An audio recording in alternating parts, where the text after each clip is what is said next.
La réunion de Niamey rassemblant les chefs militaires du Mali, du Burkina Faso et du Niger a officiellement marqué la sortie des trois pays du bloc ouest-africain de la CEDEAO. Ce sommet s'est achevé par la signature d'un traité instituant la Confédération de l'Alliance des États du Sahel, ou AES. Nos peuples ont irrévocablement tourné le dos à la CEDEAO.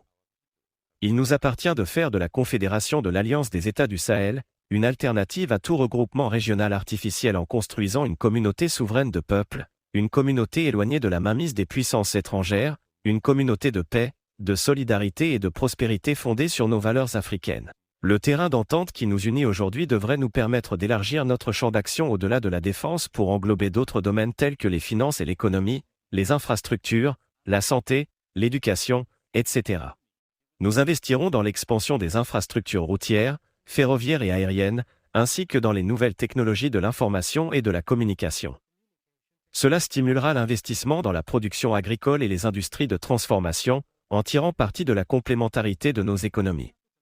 Le retrait des trois pays de la CEDEAO a été alimenté en partie par des accusations selon lesquelles la France manipulait ses anciennes colonies au sein du bloc et n'avait pas réussi à aider les pays à endiguer une insurrection militaire.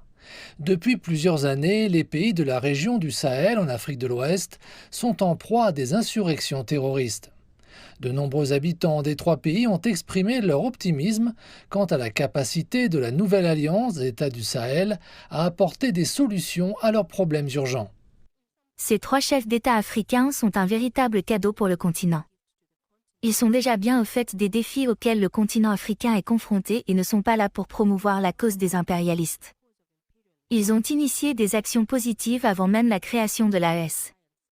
Nous sommes heureux de voir ces actions, qui démontrent qu'ils mènent cette bataille pour nous et non pour leur propre intérêt. Les trois pays qui ont fait de la souveraineté un principe directeur de leur gouvernance visent à créer une monnaie commune.